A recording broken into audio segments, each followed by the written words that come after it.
Progressivement, jusque tard dans la nuit de ce mardi 15 octobre, la nouvelle de l'arrestation à Paris de Stélio Gilles Robert Capouchichi, alias Kémy Séba, embrase la toile.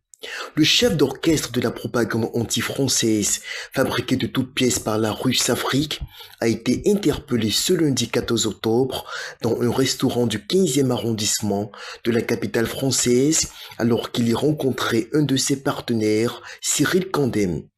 Pourfendeur numéro 1 de la France, qu'il accuse des pires crimes au nom de sa mission pour l'impérialisme russe, que peut-il bien être allé chercher dans ce pays qui lui a arraché la nationalité par décret datant du 8 juillet 2024?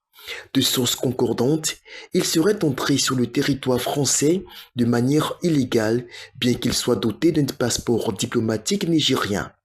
La logique pour un activiste au langage aussi hostile, c'est de s'épargner de fouler le sol de ce pays qu'il a passé de longues années à brandir aux Africains comme étant la source de leur malheur.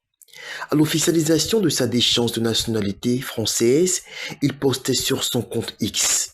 plus de nationalité française, gloire à Dieu, libéré je suis de ce fardeau. Un fardeau dont ce russe africain de 43 ans,